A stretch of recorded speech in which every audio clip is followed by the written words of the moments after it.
Okay, this is going to be the first time I'm trying to use the tripod while doing this, so bear with me please. If you can't hear me, don't worry. I'm going to take even more video later on after everything is done. So, here's where we're at. This is our final board. We go all the way at the end over there. And this is the one that's going to house our electrical. Now, here is the problem. I'd love nothing more than to use one of these large boxes. That way it gives us some flexibility as far as what outlet to use in the future. Problem is, it's bigger. So, can't use these two. But what we can use is a box like this. Now the only problem is, on this box you'll see it's got what's called a knockout here on the back. That's not going to work for what we want to do. So what I'm going to end up having to do is actually drill out right here in the back on this box, or just use this box to kind of get my measurements as to where I'm going to be, and then put in the correct style box. Because what we're going to use, let me step over here, is a nice flexible conduit. On the back of this, we put a threaded end. Take one of these little nuts, clamp everything down. Now, depending on your application, you could decide to just use Romex, which is that white or yellow wire depending on the gauge that you're using. However, I have learned from past experience, things change constantly. So I like to use conduit, because if anything ever needs to be changed, if I'm using a 12 gauge wire in here now and I decide that I need to go up to a 10 because it's just not adequate enough, I can do that very easily. Let's say my table saw, someday I decide to change to a 220 saw. I can do that if I have conduit. If it's running all through our torsion box and I'm using the Romex and it's inside that box, I can't change it. If it's inside the conduit, it's a fish tape on through, pull the new stuff, you're done in a matter of minutes. So now what I'm going to do is I'm going to determine exactly where I want to put this box, mark it, and cut the hole for it. So I'm going to go over to the end now and kind of take care of that.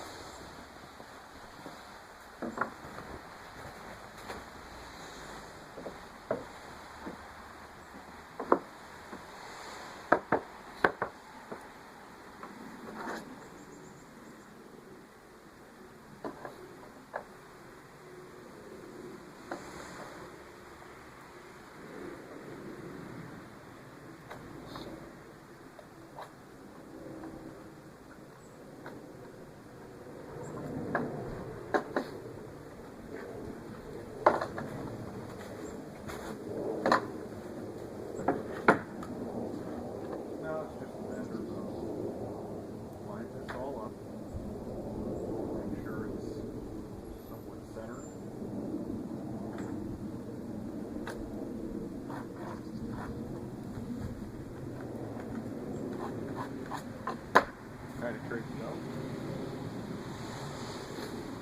And of course I didn't get my speed square out.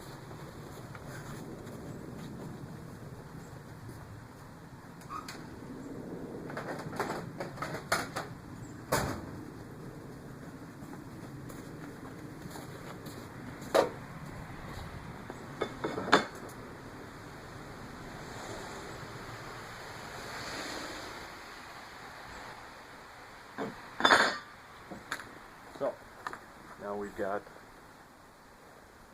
our lines laid out. I'm fairly comfortable with how they are. If it's not perfectly square in there, I really don't care. Now I just got to get the drill it out, run the jigsaw through it to cut the opening, And we're done.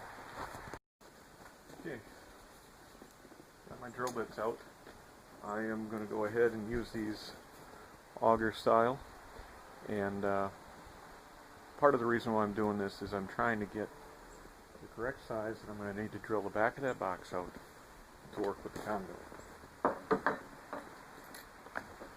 So this one here is a 3/4. Let's go on ahead and set ourselves up.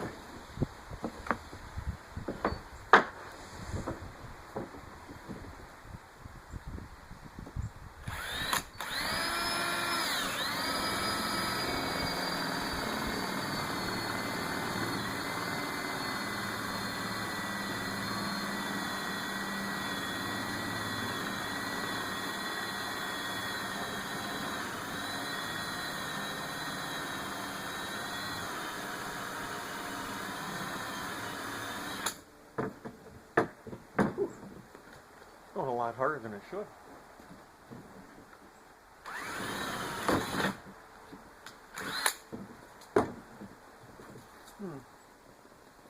Guess we broke the back.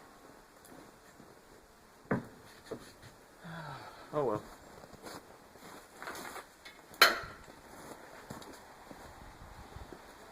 Take that right off there.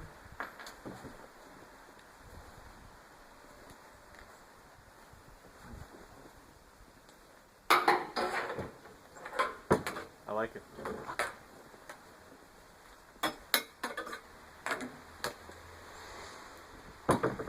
It's a cool noise too, like a dirter. How many people out there still know what a dirter is? My kids do, but it's only because they like to still play with them at times.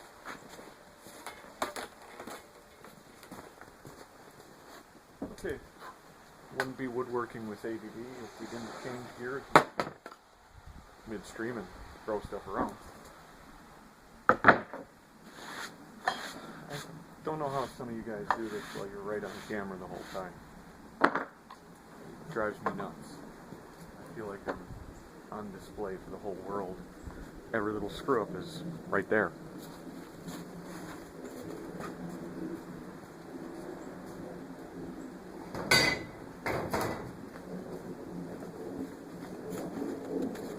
And everything you forget to bring out. So, I know if I try to just drill this, holding it, it's not going to work. And you all get a great blooper reel to watch me trying to catch something spinning around the room. We're not going to do that. This is an attempt to find out what happens. This could work amazing, or I could fail spectacularly.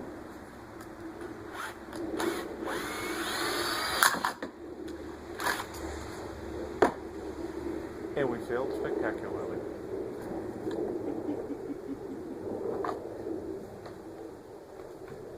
Well,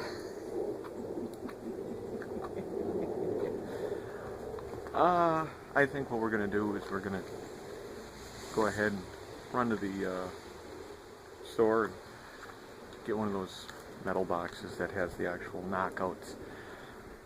I know I'm always saying work with what you got, but we don't even have a box anymore.